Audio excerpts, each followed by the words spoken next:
آیت کے حوالے سے سوال پوچھا گیا ہے کہ قیامت کے دن مجرمین کی زبانیں ان کے خلاف کیا گواہی دیں گی؟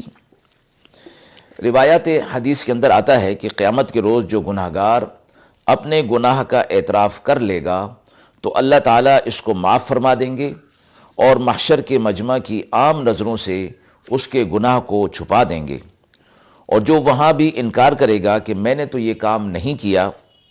مگر ان فرشتوں نے غلط میرے نامہ اعمال میں لکھ دیا ہے، تو اس وقت ان کے منہ بند کر دیے جائیں گے اور ہاتھ اور پاؤں کی گواہی لی جائے گی اور وہ بولیں گے اور شہادت دیں گے۔ اس کے ساتھ یہ فرمایا کہ سچی اور جھوٹی بات جو وہ اپنی زبان سے جیسے دنیا کے اندر کہہ دیا کرتے تھے، اسی طرح وہ وہاں بھی کہنے کی کوشش کریں گے، تو اللہ تبارک و تعالیٰ ان کے منہ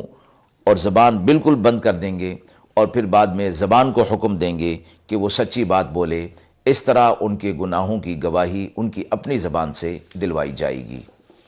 وآخر دعوانا ان الحمد للہ رب العالمین۔